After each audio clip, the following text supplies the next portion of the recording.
ছাত্ৰ-ছাত্ৰীসকল, এতিয়া আমি অনুশীলনীত থকা প্ৰশ্ন উত্তৰকেইটা কৰিম। প্ৰশ্ন নং 1ত দিয়া হৈছে চমুকৈ উত্তৰ দিয়া। ইয়াত 3টা প্ৰশ্ন দিয়া হৈছে, সেই প্ৰশ্নকেইটাৰ আমি চমুকৈ উত্তৰ দিব লাগিব। প্ৰথমটো প্ৰশ্ন দিয়া হৈছে কাছৰ আন এটা নাম লিখা। আমি সপ্তম পাঠটো পঢ়োঁতে কাছৰ আন এটা নাম জানিবলৈ পাইছিলোঁ। নামটো কি আছিল তোমালোকৰ মনত আছেনে? কাছৰ আন এটা নাম হৈছে কশ্যপ। গতিকে আমি ইয়াৰ উত্তৰত লিখিব লাগিব কাছৰ আন এটা নাম কশ্যপ। দ্বিতীয়টো প্ৰশ্ন সোধা হৈছে পখিলা কি? ইয়াৰ উত্তৰত আমি লিখিব লাগিব পখিলা এবিধ পতংগ।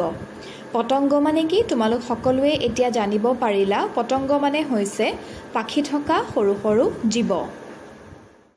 গতিকে আমি ইয়াৰ উত্তৰত লিখিব লাগিব পখিলা এবিধ পতংগ।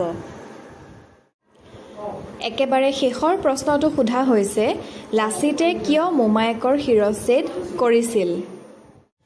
ইয়াৰ উত্তৰত আমি লিখিব লাগিব লাচিতে দেশৰ বাবে মোমায়েকৰ শিৰচ্ছেদ কৰিছিল। গতিকে ছাত্ৰ-ছাত্ৰীসকল, প্ৰশ্ন নং 1ত এই 3টাই প্ৰশ্ন আছিল। তেনেই সহজ প্ৰশ্ন। তোমালোকে এই প্ৰশ্ন উত্তৰকেইটা নিজৰ বহীত ধুনীয়াকৈ লিখি ল'বা।